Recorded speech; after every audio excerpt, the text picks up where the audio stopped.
everyone, welcome to the Otherz podcast. We've been away for a minute, but we are back at long last. I am your host, Stephen Penny. Joining me this week, special guest all the way from Southern California, 10 hours in the past. Joining me, Luke Cortes. How you doing, Luke? Doing good. How about yourself? Not too bad, thank you. Not too bad. Apart from being stuck indoors all day on a lovely sunny day, but... That's my life too, so I can totally relate. But the problem is, I think in Southern California, you get many more sunny days than I get out here. So I should be taking advantage of the very few that I get. Well, I actually hate the sunny days. So if you want to come to California, I'll go to Finland, and it's a deal. Like, I'm totally down with that. I'm more than happy to swap that lifestyle. More than happy. If you can live with 20 hours of darkness for like 9 months a year, we're good. That's heaven. Okay. I'll hold you to that. All right, so this week we are going to talk about She Wants to Move, and also I thought we may talk about some of the other new albums that we've had drop recently as well, seeing as they kind of pertain to, you know, what we talk about. We had the Pusha album and Kanye and Cudi, and we got some Pharrell beats on the new Carter album, so I think we'll talk about all of those a little bit as well. Yeah, it's all related. Why not? Exactly. So let's start with She Wants to Move, a classic N.E.R.D track released on the 9th of March 2004. I feel so old. Video directed by Dave Meyers, who directed many Pharrell and N.E.R.D videos. This charted not too badly. I say not too badly. It got to number 6 in the US, but that was on the Billboard Hot Dance Club Play chart, whatever the hell that is. That's some weird subsection there. Got to top 10 in Italy and Norway, top 5 in Denmark and the UK. Now, when you say top 10 and top 5, are you talking just Hot 100 or that same sub whatever category? Those are like the main overall charts. Okay. I think if you go to like other countries, like in the UK and stuff like that, we don't have all those weird and wonderful subsections that you seem to have in the US, which is like, you know, hip hop dance tracks with one white person, one black person, and a squirrel in the video. You know, it's... Yeah, now you qualify. If you have all those things, you got a shot. Exactly. But yeah, these are just kind of overall charts. So it didn't chart too badly. I don't know what the overall US number was. It can't have been great if I didn't add it into my my notes here, but hey. That is surprising to me that they charted so high. I think it's a great song, but I wouldn't think they would be top 10 or like you mentioned. So yeah, well, I think with the UK at least, it charted so highly because N.E.R.D were touring quite a bit in the UK back then, but also in the video we've got the main kind of dancer is Alicia Dixon. Fire, by the way. Who was fairly well known in the UK. She was in like a girl group called like Mystique in the early 2000s. A really bad girl group, I must add. And she's now famous because she does. She's one of the judges on those like reality shows. I think it's Britain's Got Talent. Yep. So that's what she's kind of known for nowadays. But back then, yeah, she was like a singer-dancer. I think, if I remember the story correctly, Pharrell saw her somewhere in one of her own videos or something and asked for her to kind of come in and audition for the music video, which she did, and she got it. So I think that added to a lot of the press that the song got in the UK. You know, the fact there's a British person in a kind of seminal position in the video who is already kind of quite well known as well. Definitely helps the marketing. She's like the Met before Met. That's that girl's name, right? Met or Meta? The girl who dances for Lemonade. Yeah. It's cool. But that's an interesting thing they're doing with Meta at the moment as well, is they're focusing all of the videos and all of the choreography and a lot of the stage shows and the social media stuff and the marketing kind of around her. Yeah. Which is strange because you look back over the last few years and obviously he started to branch out in terms of the stage show and having the dancers, the bays or whatever that fucking awful name is. And she was just one of the kind of regular dancers amongst a group of, 10 normally or something on stage? Yeah. And she's kind of obviously come out into her own, and she's now the kind of focal point for these videos and things. So it's really interesting to see a dancer move into that position, but also to give one of these people that's normally just in the background a really kind of prominent, really kind of prominent position. And for an all kind of male group, and I think an all male band as well, it's something a bit different, and I think it helps. From a cynical perspective, it helps with kind of the marketing and the reach and stuff like that. A hot girl to look at for sure. Well, yeah, but it also brings in, it's kind of that female empowerment, I guess. It's like, you're not just a backup dancer, you're part of this project, and and she's now gone on. I think recently I saw she'd signed a makeup deal with, I don't know, Maybelline, or I don't know, one of these kind of makeup groups and stuff. Yeah, it wouldn't surprise me. So yeah, it's really good to see that happening. But let's get back to She Wants to Move. That's what we were talking about. Jeez, yeah, that's where we're at. So yeah, as I say, this is to me a classic N.E.R.D track. It's one of the more commercial sounding ones, but it's still, to me, it still goes hard. It's still like a classic N.E.R.D sound to it, and it's got that drum beat in it, which is like... The drum is insane, and the guitar as well. The guitar is just blew me away. Because I was listening to it again yesterday, I was like, wow, I forgot how good this song is. Yeah. And it's always good to go back and revisit songs like that, Yeah, definitely. And it's one of those tracks that, we sort of talk regularly on the podcast about. We hear a lot of these tracks sort of quite regularly, and a lot of the older ones, at least, I kind of gloss over because I've heard them so many times. But this is one where I do actually enjoy listening to it still, and do kind of pay attention to it, and I do watch the video. And I think one of my favorite things, and it shows with this track, is like you can listen to it and you can't tell what year it was made. Like you can't be like, oh yeah, this was that era or that. Like I listened to it yesterday and I was like, yeah, it doesn't sound like anything that came out today or 10 years ago. It just sounds like a great song, and that's why it holds up so well. Yeah, it's definitely aged very well, which a lot of their early stuff has done. You look at like all of In Search Of. Yeah, you could put most of that out today, and it would still sound relevant and fresh, and and that's kind of testament, I guess, to their production and their writing and all of that stuff. Yep. But also kind of quite iconic video, I guess, as well. At least like I think for the fans. We've got the red dog, which was used in a lot of the marketing for Fly or Die. Yeah, it's definitely going to bring that up. Yeah, and we've got the part of the video I actually really like. It's a bit strange, but it's the red heads at the start. It's almost like the floating heads in the intro of the song. Yeah, it was wild. I was not expecting that. It's not something I'd seen from like Dave Meyers previous to that.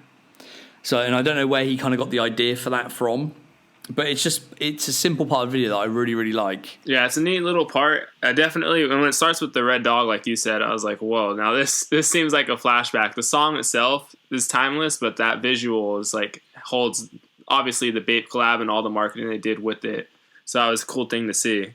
Yeah, and what I quite like is, I was telling my kid this the other day, he was like, oh, they've used a computer to make that dog red. And I was like, no, they actually dyed that poor dog red. Really? Yeah, because I remember they actually used, I don't know if it was that dog or a different dog, but they did a lot of marketing, like photo shoots and stuff, and there are like photos of them outdoors somewhere, just preparing for a photo shoot, and he's holding a bright red dog like on the lead, and it was pure white, and they dyed it in some kind of way, so it was all red. That is awesome. Now here's my question with that: did they put blue contacts in his eyes, or is that going to be Photoshop?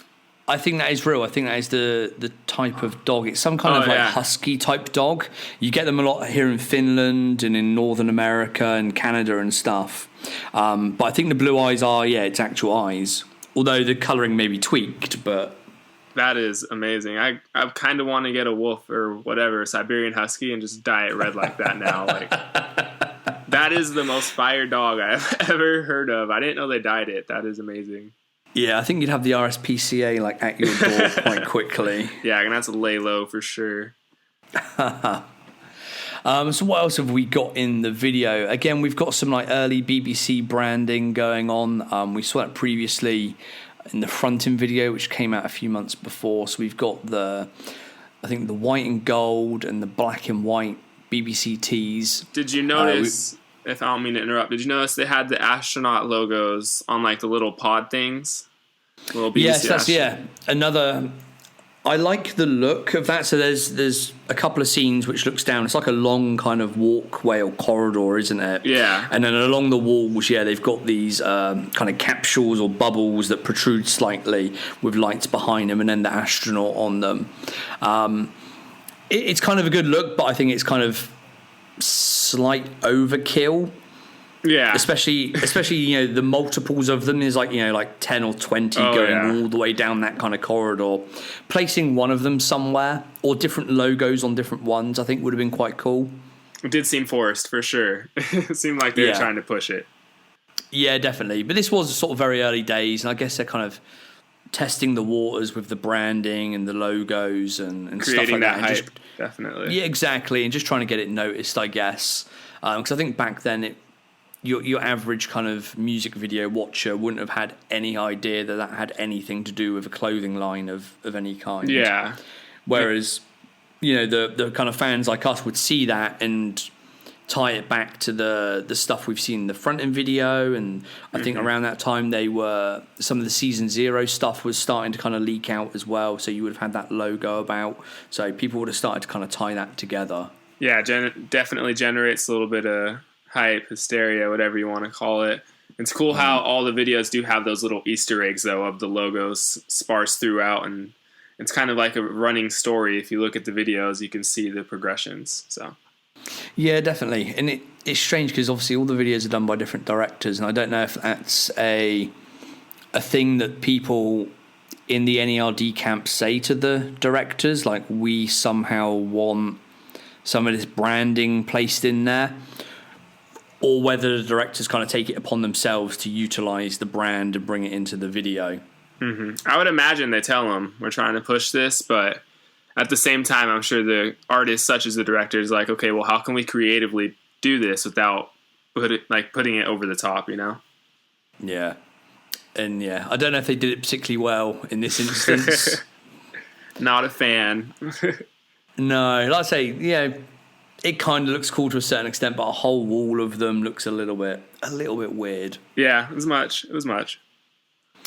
But aside from that, we've got a couple of BBC tees in there. We've got the early 2000s Pharrell camo shorts and dunks that he's wearing. We got Shay wearing a Bape tee, an Ansgar one, and a Bape hat as well, I think, if I remember correctly. I definitely saw the tee. Don't remember the hat. I didn't even notice the dunks. So you're on this way more than I am.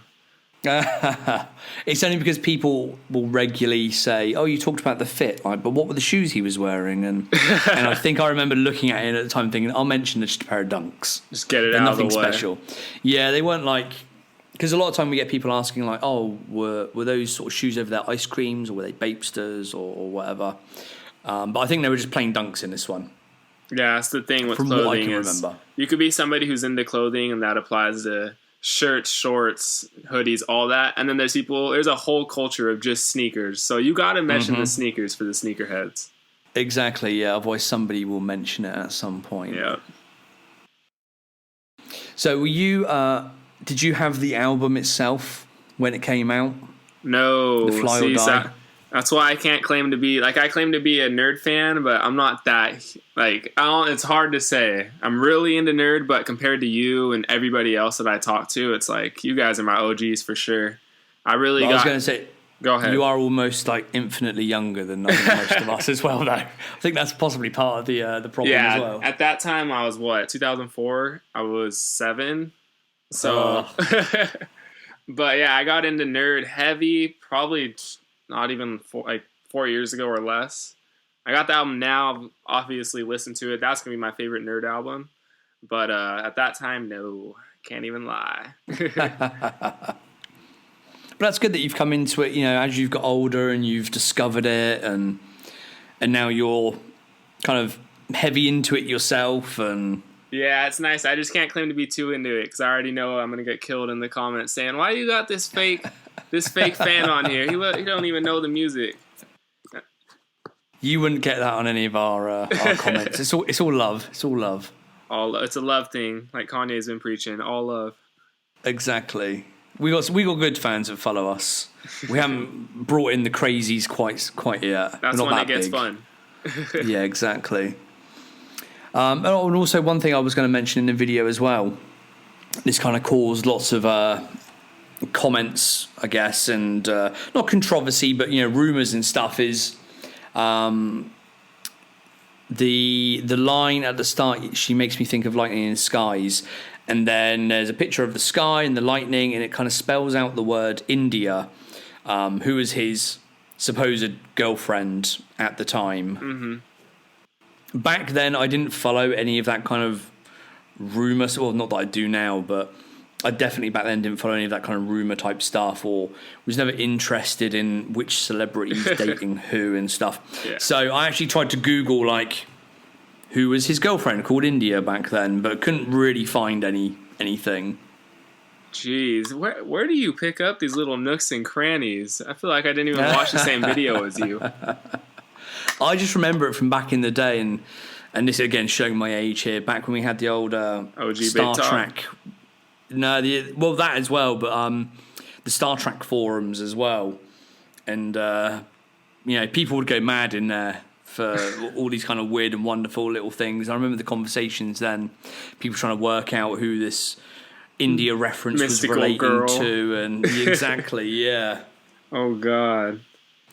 But yeah, I'm not going to dig too deep into that. I don't really have an interest in that kind of thing. And obviously, he's a happily married man now, so Moved on. Exactly. So, what else have we got about the video? As we mentioned, we got like Alicia Dixon in there, dancing her way around. We've also got the woman in the red dress, who is a different person. I was trying to find out who that was, but I had no luck whatsoever tracking down whoever that person is. So if anyone out there knows who that is, please let me know. Please get in touch. Put it on the forums. I'm sure you guys know. Yeah. I'm sure there's someone out there that's, like Star Trek World, or somebody out there on Instagram that will like know the name instantly and be like, oh, that's that person from so-and-so, and yeah. But I was trying to look up who it was, and I couldn't find any information. Oh, yeah. So in terms of like the track itself, have you listened to like the remixes at all? Are you aware of the remixes? Not even aware of the remixes. Okay, so there's a Daft Punk remix, there's a Basement Jaxx remix, and there's a Native Tongues remix. Damn. And the Native Tongue one is Common, De La Soul, Mos Def, Q-Tip, and then has Pharrell doing a slightly different hook on it. And I would go so far as to say like the Native Tongue remix is a really good remix, and it's almost up there as good as the original, I think. Sounds like some high quality artist. That is insane. I cannot believe Daft Punk remixed it too. That's the one I would probably want to hear most. Mm-hmm. Yeah.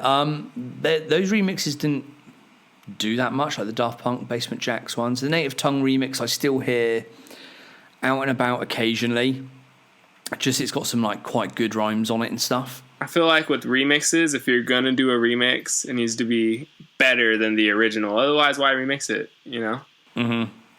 Yeah, definitely. I'm surprised to hear you say the Native Tongue one wasn't quite as good as the original, just because it's definitely up there. I'd put it alongside it. It's competitive. To me, like the Daft Punk and the Basement Jaxx remixes turn it more from a rocky kind of sound into a more dance kind of sound, which to me doesn't work particularly well. Mm-hmm. Whereas like the Native Tongue one is still just hip hop. It's just rhymes, bars.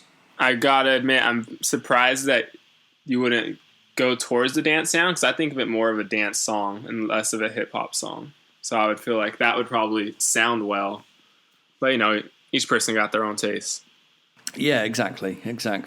Yeah, maybe there's not great remixes. I don't know, but yeah, I prefer the original and the native tongue one. Then the other two, I could take them or leave them. Yeah.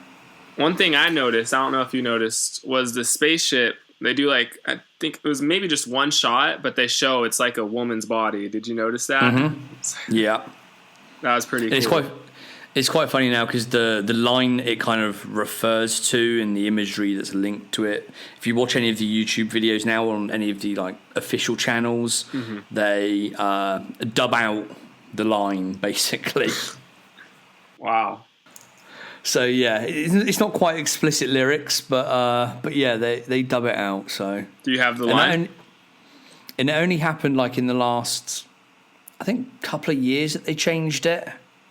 2 or 3 years that they updated the videos, I think. So I don't know, again, if that's a thing from Pharrell's people, where his making image an effort. And his marketing has gone in a slightly different direction, and they want things to be a little bit cleaner and I don't know what the right word is, but kind of non-sexualized, just playing I guess. It safe. Overtly sexualized, perhaps.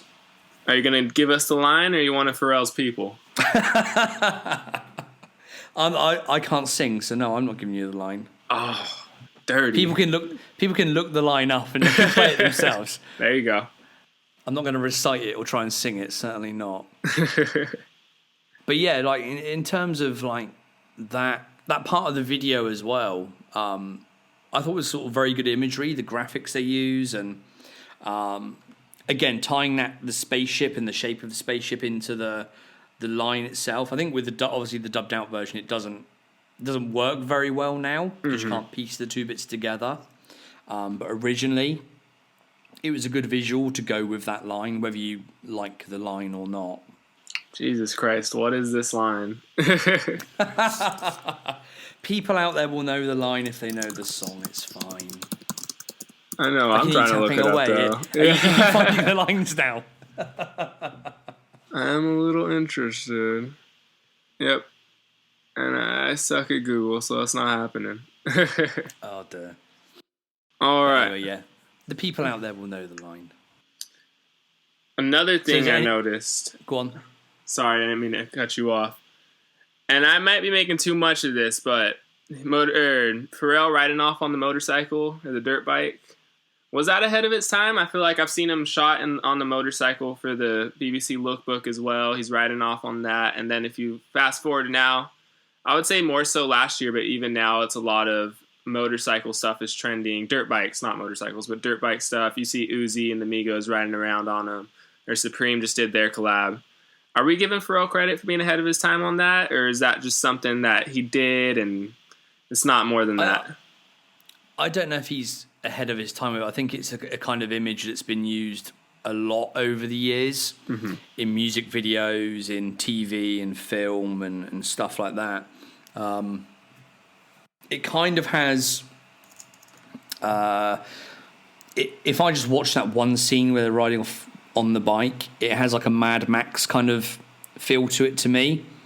And you see a lot of like music videos and stuff like that and other movies influenced by Mad Max, like being in the desert, just having a car or a bike, and it kind of gives me that feel. So I don't really think it was ahead of its time. I just think a lot of these certain imagery stays repeats and goes itself, in cycles. or it stays almost like and can work in lots of different situations, lots of different videos. So definitely, I feel like if you go looking for a conspiracy, like that's your intention, you'll find one. But it's no conspiracy. He was just on a motorcycle and exactly It's just an imagery of him like riding off into the sun with a beautiful woman, behind him. Yeah, and I didn't even. It's just connect the Mad Max connection, but now that you say it, it's like, I feel like that was definitely an influence because it seems like a post-apocalyptic deserted world that they land on. It has like 2 or 3 moons in the sky. So it definitely seems like it's not Earth, it's like something crazier going on and they're just riding off into the sunset. Exactly. And you've got that scene numerous scenes where they're playing the piano and the guitar and the drums, and you've got Alicia Dixon dancing in the middle, and as they kind of like revolve around, and you've got all these people in these kind of like balconies, kind of dancing and stuff, and it's like an underground terrain kind of thing. Celebration festival. Exactly. Yeah. Excuse my Game of Thrones reference. I know we got some nerds. I want to see if we got some Game of Thrones nerds on here. So Game of Thrones references are always good. But yeah, I don't know who else will get them. But yeah. To the two of you out there that appreciate it, we appreciate you. Exactly. Yeah. I'm sure there's plenty of people that will have watched certain scenes in Game of Thrones and will understand what that is. But is there anything else about the song or the video you picked up on? Let's see what we got. I'm glad I took notes. You did better preparation than my usual co-host. Oh yeah, shout out David. Wish you were here. Never met you. Yeah, shout out David. Yeah, he's working hard, expanding his business. Never has time for lowly podcasts anymore. But no, he will be back at some point in the near future, I'm sure. I hope our paths cross soon. Glad to be here with Penny, though. Obviously, it's good times. Let's see, as far as the video, I don't got much else. I mean, you're the ultimate researcher over here. You put me to shame for sure. Well, yeah, I think we've covered the main points. As I say, classic N.E.R.D track. Probably not one of my favourites. I don't know if it'd be top 5, top 10 for me, but definitely one I still happily listen to, still happily watch the video. And can I get your top 3 off of Fly or Die? I'm curious to see if that would be in there. You could get my top 3, but I'd have to put up the track listing because my memory is abysmal. And I don't think I have it in front of me, although I did a few moments ago. Let me have a look. Fly or Die. And this is where there will be certain people listening to this podcast saying, oh, you call yourself a fan, you don't even know the track listing. That's why I'm saying album. Off the top, like, hey, I'm not that big of a fan because I know you guys will murder me.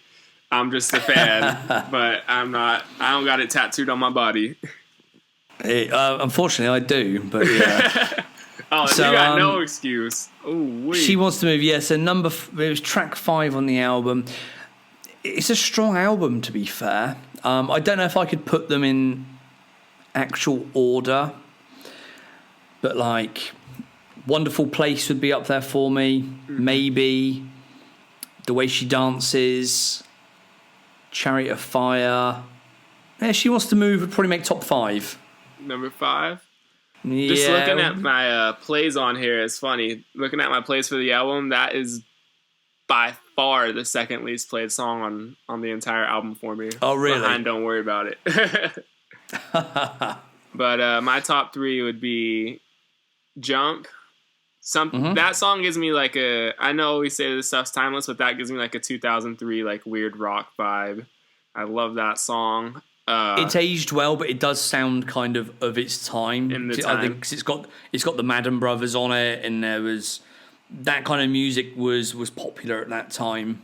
That's a rock song for sure. Mm-hmm. I think I love the vibe it gives me. Chariot of Fire, I always listen to that song, and it's an 8-minute song, so it's like a journey every time I listen to it. I feel like with like Find My Way as the second part 2, of it. Yeah. As long as it's on one track, I just consider it one.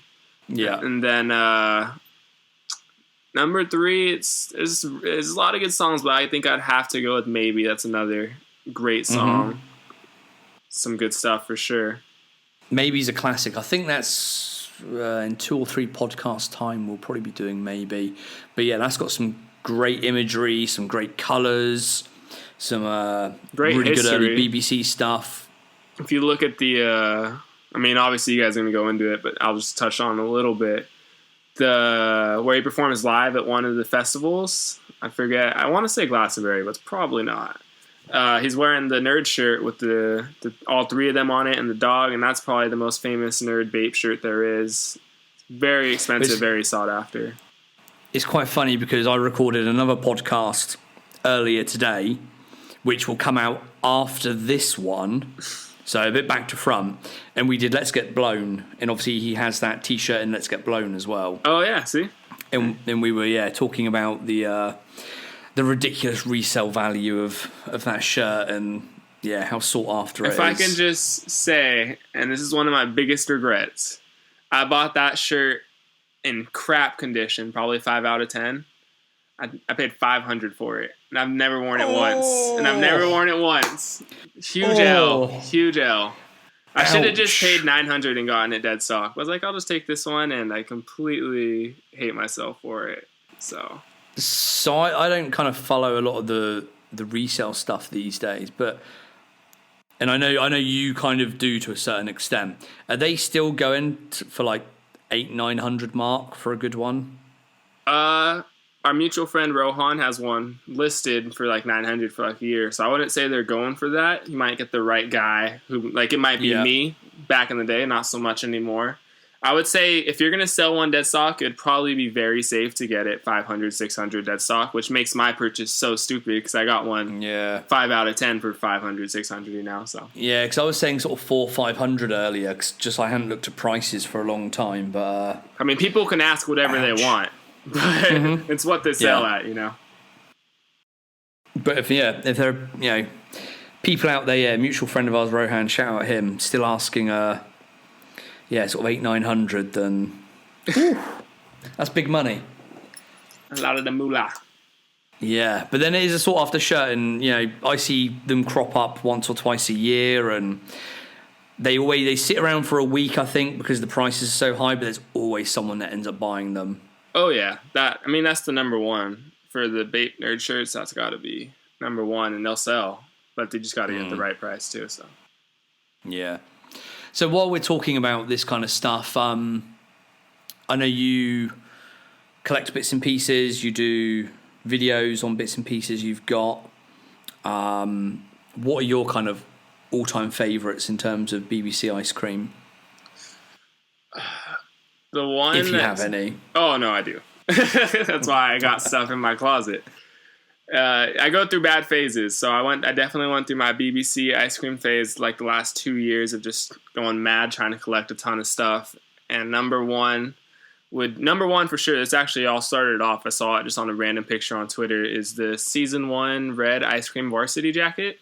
Has the Cones and Bones logo on the front left, and then it has ice cream sewn on to the back. That thing is beautiful. I've got the red and black, so those are insane. I have a lot of the varsities, so that would be a grail. I think it's season 1, the striped tee. It's like red, green, I think yellow. That thing's a beaut as well. It has the running dog on it. That one I don't have.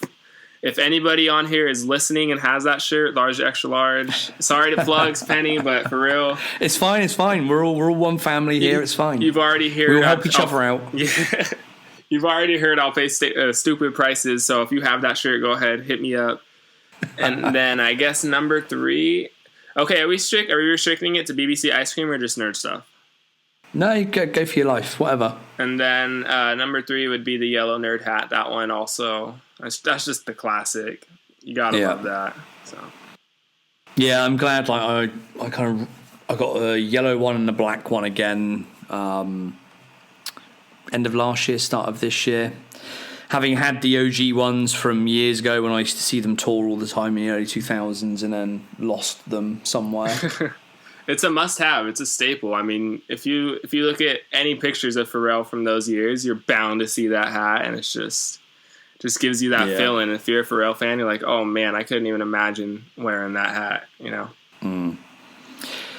So yeah, I have to say, if people haven't seen your collection, they can. Do you post many pictures on Instagram of the collection, or is it mainly like the YouTube videos? If it's going to be collection stuff, it's going to be more on the YouTube, which I haven't been keeping up with, but all the old videos are there. So if you want to check those out, you get some like info on it, like some more history behind it. You get to hear the prices I've paid and just get to see an in-depth look at them. So yeah, if you want to be mad jealous of a lot of people's grails, this guy has them. So go check out those videos definitely. Because I know I was watching a lot of them and I was like, oh damn, I passed up the opportunity to own that once, and mad jealous. The worst part is when I see it pop up like months later after I already have it, and I'm like, fuck, I just want to buy it again, to be honest. I don't want anybody else to have this stuff. I want to have all the stock in the world.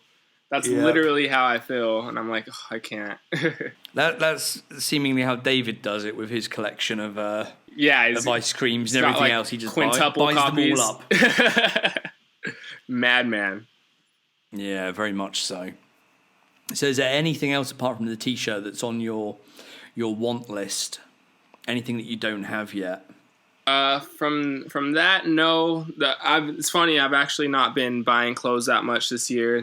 There's one thing I've wanted is a Gucci jacket, which has nothing to do with Star Trek or N.E.R.D. So I'm not going to go too much into depth on it. I'll just say it hasn't popped up once, and I've been looking since January. So I'm a very frustrated person.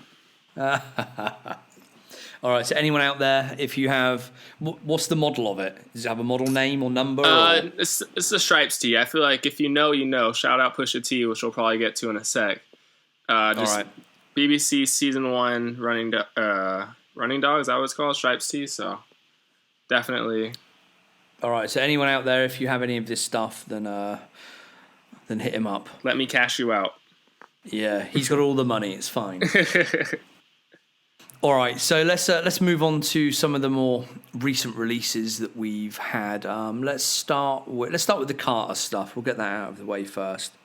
I have to say, I've only given the album like 2 listens, I think. To me, fairly strong album. Sounds more like a Beyonce album featuring Jay-Z most of the way through. But lots of good beats on there.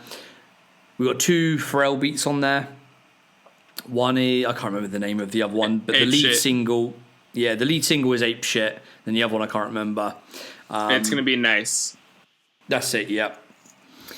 So the Ape Shit one is really good video, first of all, shot in the Louvre in Paris, I guess over the course of 1 or 2 nights at some extortionate cost, because I know they charge like $200,000 a night to hire that place out. Good beat, good track, really like it. Just a little bit strange where it comes from, though. The fact it seems to have originally been a Migos track. It doesn't seem to be. It's definitely a Migos track. Well, yeah. It is. So that's my problem with the song. The Migos version leaked, and I don't know if it's confirmed or not, and I need to Have you heard message a couple of people. Yeah. I need to message a couple of people I know that worked on it, so we'll know.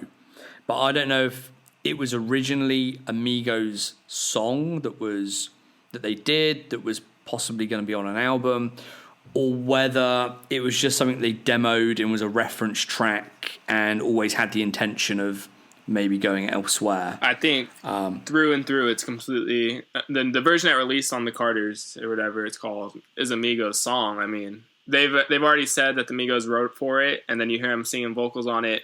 The beat sounds like a Migos beat, and they just stole their flow. They stole their. I mean, it's a good song. I'll give them their credit, but it's literally stolen Migos flow, stolen Migos everything. That's the thing. Yeah, if you listen to the Migos version, it is just essentially identical. And which do you prefer? I'd have to say I prefer the Carter version. Because I'm surprised you said it leaked. I didn't know, and I've been telling people when we talk about the album, I'll be like, dude, that song Ape Shit, it's pretty good, but I guarantee the Migos version would be way better. So now I'm kind of sad I haven't heard it yet, because I didn't even know there was one, but I feel I'm just saying this because I dislike Migos in general. Yeah, I agree. they make good music here and there, but the Migos, as people, not my people.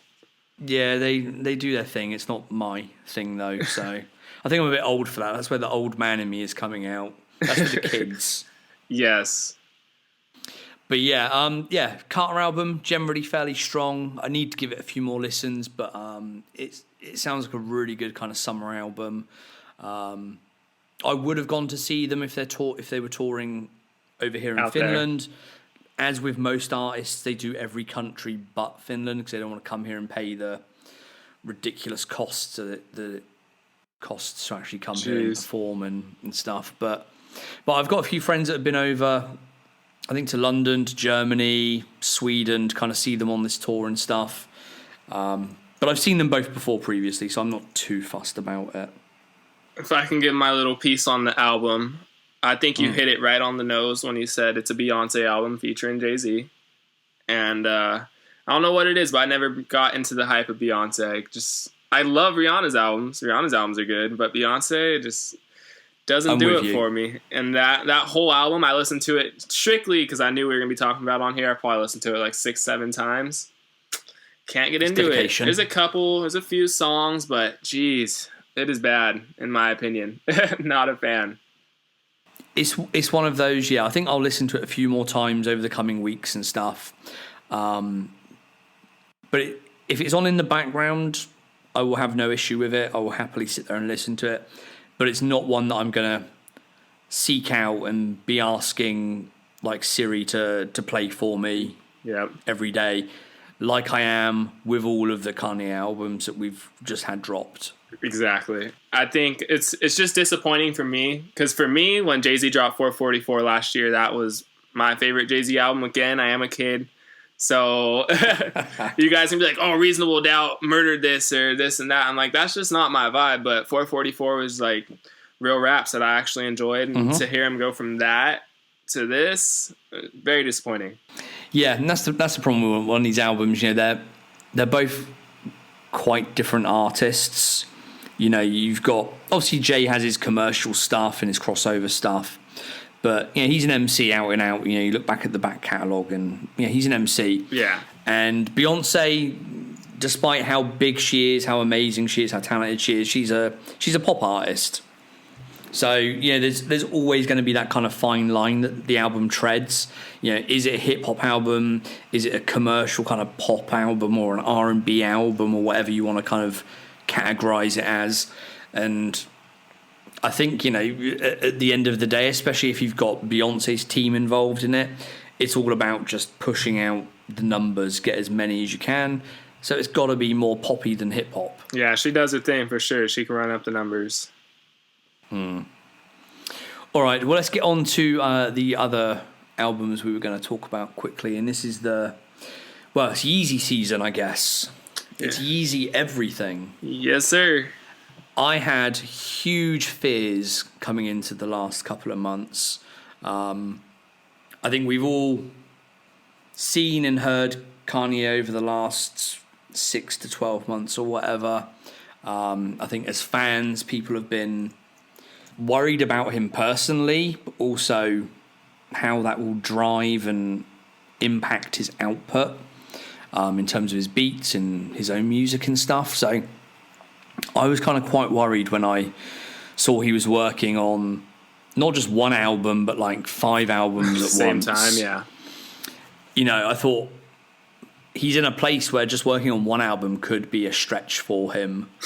But he's knocked out 5 albums basically. They're all short albums, not full albums. They're all 7 tracks long. They're all about 30 to 35 minutes or whatever they are. So it's not like he's, you know, they're banging out 60, 70-minute albums each time. But I was more than pleasantly surprised with the output of all of them. Now, I have to say the N.E.R.D one I've only listened to a few times. Mm-hmm. And that was similar to the Jay and Beyonce album. If it's on in the background, I can listen to it no problem. Mm-hmm. I'm not going to keep going back and seeking it out probably. Yep. The Tiana Taylor one, again, very similar. Really great R&B album. I listened to it a few times. Again, to me, it's probably background music at the moment. But then we come into like Pusha T, Cudi, and the Ye album themselves. I think all 3 of those get classic status from me straight away. They have been like the 3 albums that I have just had constantly playing day after day after day. And when that Pusha album came out, I was like, Pusha's got album of the year. They've killed it. You can't beat that. And then it's just got better and better. I think the Ye album was better. And then the Kids See Ghost album, I think, is even better itself as well. Wow. First of all, the 7-song format, love it. It's perfect. You're driving somewhere, you can listen to basically the whole album. I'm really a big fan of that. I think I was expecting good music. I mean, I never gave up on Kanye musically for sure. I thought we were going to get some good stuff. Pusha album for sure. I think that's the hip-hop album of the year. And the thing is with that is, you hear I don't know if you listen to these new artists, but I'll listen to them here and there, and you're like, oh, they're good. And then to hear Pusha T come through with all these bars and this excellent production, you're like, holy shit. I forgot this is what real rap is. This is this is insane to hear real rapping like this, not some bullshit. And that was amazing. I still have that as the hip hop album of the year. Ye's album is going to be more musical, more singing, more good vibes, I would say. And the Kids See Ghosts is the album of the year. I think it's weird because it'll probably be grouped as a hip hop album if it does get nominated for Grammys. But I have that going to Pusha and the actual album of the year going to Kids See Ghosts for the musical version of it because it's more singy. It's classic Cudi, and Kanye did his thing, of course.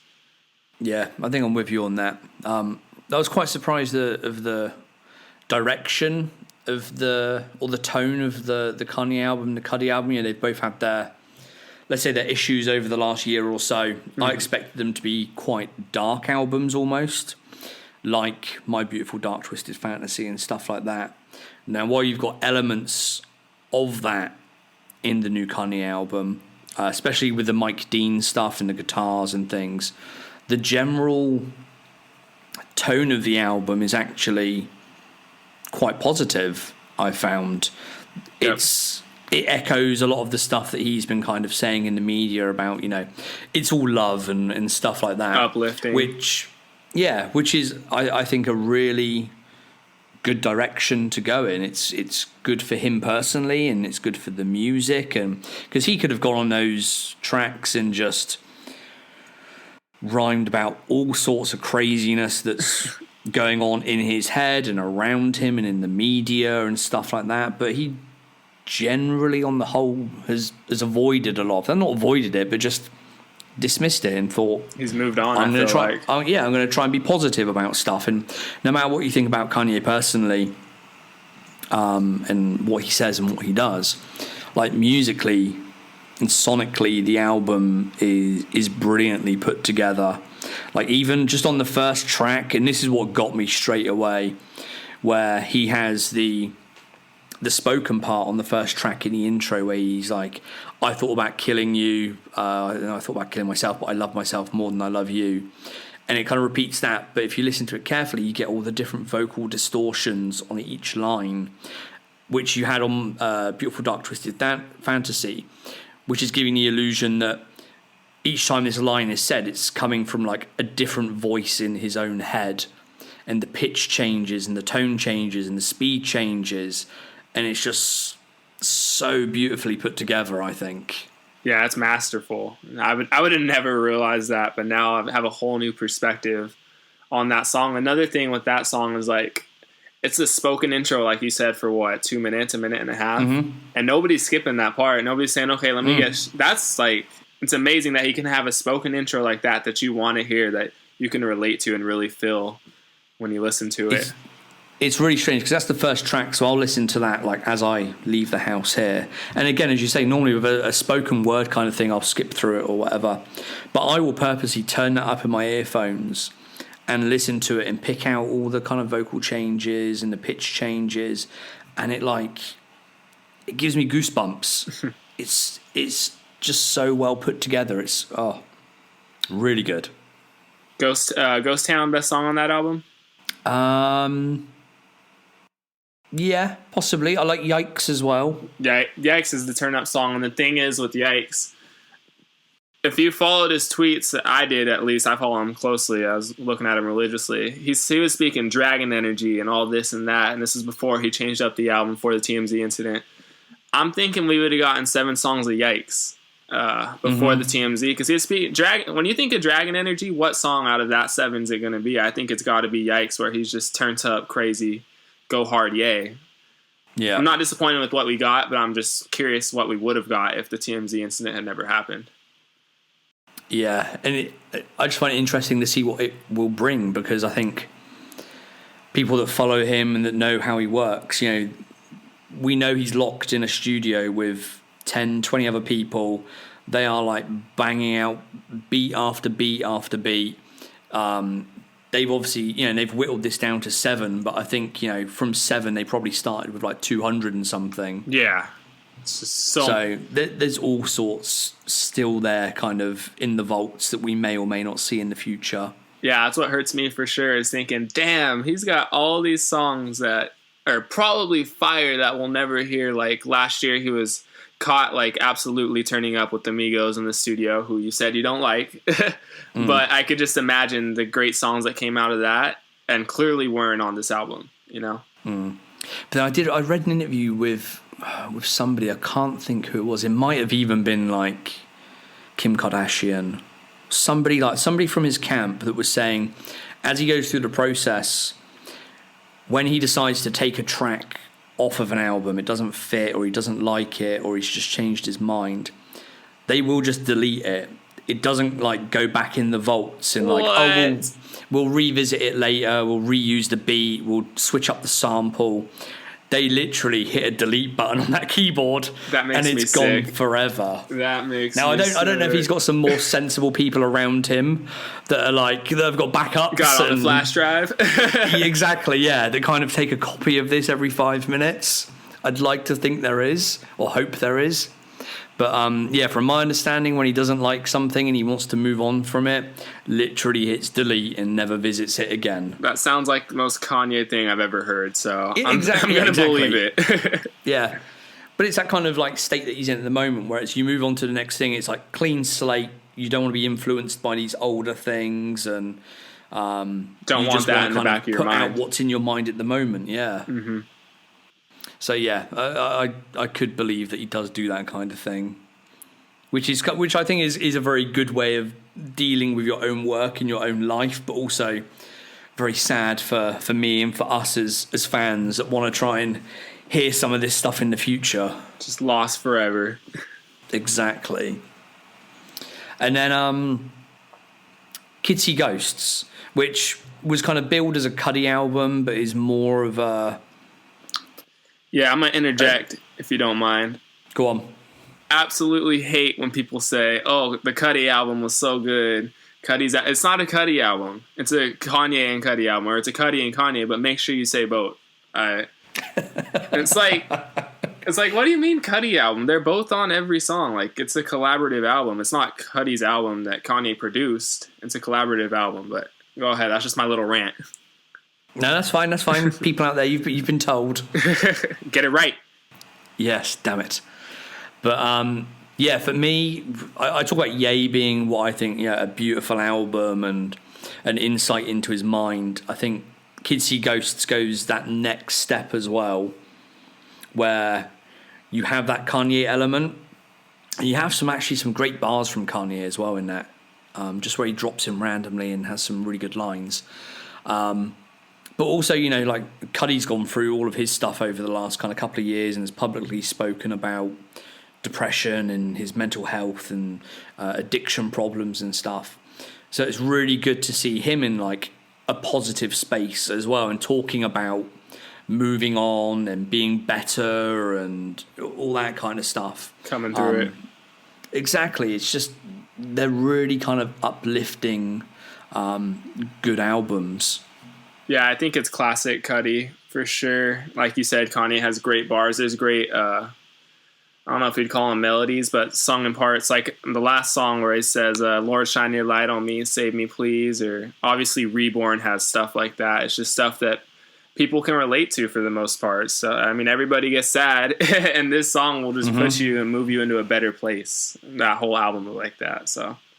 Yeah, like Reborn that you just mentioned, brilliant. The Cudi montage at the end, and then I think it's sorry, go on. I was gonna say also like it also has the Rockstar element of Cudi as well on Cudi montage or Fire has it's like I love your shit talking, and it's just like a rock song, and you have the hard guitar in the back, and it is classic Cudi. It's a collaborative album, but it's definitely a lot of Cudi sound on it. Yeah, definitely. But it works so well. And again, like I say, like beforehand, I was a little bit worried about how it would come out. But yeah, to me, album of the year. Well, we're only in June at the moment still, June, July. But I can see it being album of the year.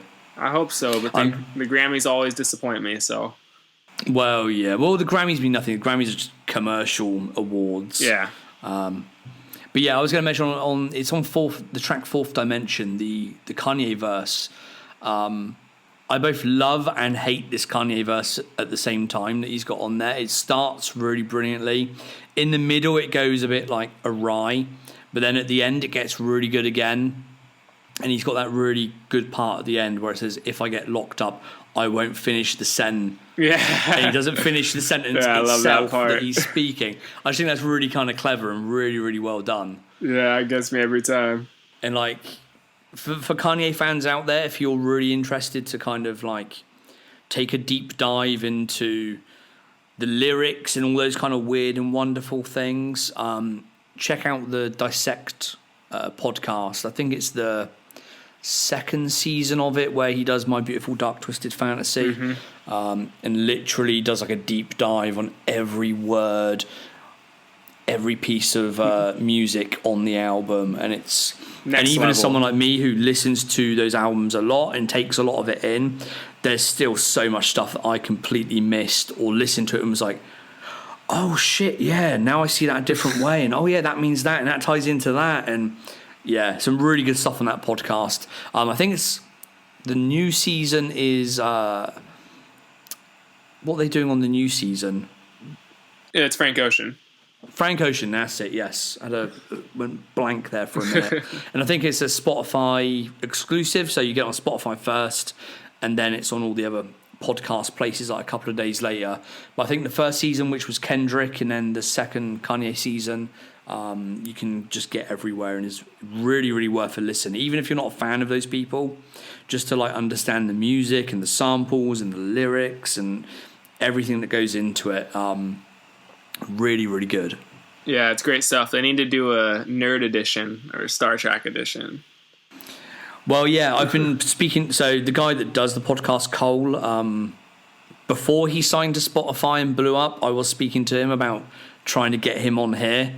So there may be one day that we can get him on here, but he is kind of big time now. So That is insane. He's got that Spotify money, so Must be nice. Yeah, and he was just, I think if I remember rightly when I spoke to him, he had a day job. He's got like a partner. He was like just doing this in the evenings. He would come home and sit there listening to the music, doing all his notes, and he was doing it all in his own spare time. I think now that Spotify have come in, he's been able to kind of do it completely full time, which is, a really great position to be in, doing something that you love like that, and deep diving into that music and then producing a podcast about it is really great. Oh yeah, it's got to be awesome. Alrighty, so is there anything else about the albums you wanted to talk about or mention, or? I think we touched it all. I didn't listen to the Tiana Taylor album. I just knew that wasn't for me, so I avoided it. But the other four have been 4 for 4. So I'm just glad it went well. And then announced yesterday was that he's going to be doing a 7-track album with Chance the Rapper. So that should be good as well. I'm really looking forward to it. Yeah, that should be good. The Tiana album, I'd say give it a listen. There's a lot of stuff in there which is very... like when Kanye was doing like the R&B stuff in the early 2000s, the Janet Jackson stuff and Keisha Cole and people like that. There's a lot of influences from there, or at least that's what it sounded like to me. So it's actually quite different to the other stuff they've put out recently. Do you think so I would like a listen it? At least worth a listen? Worth a listen, I think. Yes. All right, I'll you give might it a be shot. pleasantly surprised. I'll give it a shot. Stick it on in the background, and yeah. Let it ride. Yeah. All right, cool. Well, we've covered She Wants to Move. We've covered all of the new albums. We've covered your ridiculous varsity collection that you have. Yeah, buddy. So, if people want to check out the videos, what's your YouTube channel called? He Hate Me, Luke. He Hate Me. So, youtube.com/He Hate Me, Luke. Yes, sir. Cool. I'll put a link in the show notes as well, and I think we've linked to it before in the past, but we'll put that back out there. And if people want to follow you elsewhere, can they? And if so, where? If you want to follow me, I would recommend the He Hate Me Luke Instagram. That's my public one. Definitely, if you want to look at my clothing line, the one I do with my brother, that's going to be Cuts Engineering, CUTS Engineering. If you can't spell that, probably shouldn't be following us in the first place. But just go ahead. Definitely recommend checking that out. Streetwear company. You know my influences, BBC, all that stuff. My brother is a skater. We have those influences, and it's perfectly fusioned together. Nice, good stuff. Yeah, we'll put all the links in the show notes, and people can go over and check that out. If you want to follow the podcast, you can get all the information over at theotherz.net, Others with a Z. There you can also find the show notes and links and how to contact us, all that kind of jazz. If you want to help support the podcast, you can go to patreon.com/others. Again, Others with a Z. And if you want to donate a small amount of money, it would be highly appreciated, and we'll go into helping us continue to try and put this podcast out on a semi-regular basis, which we haven't done lately. You can follow me at Steve R. Penny on all the social media stuff, or superhelsinki.com. And with that, I think that is it for this week, so we will sign off there, and I'll speak to you soon, everyone. Bye-bye.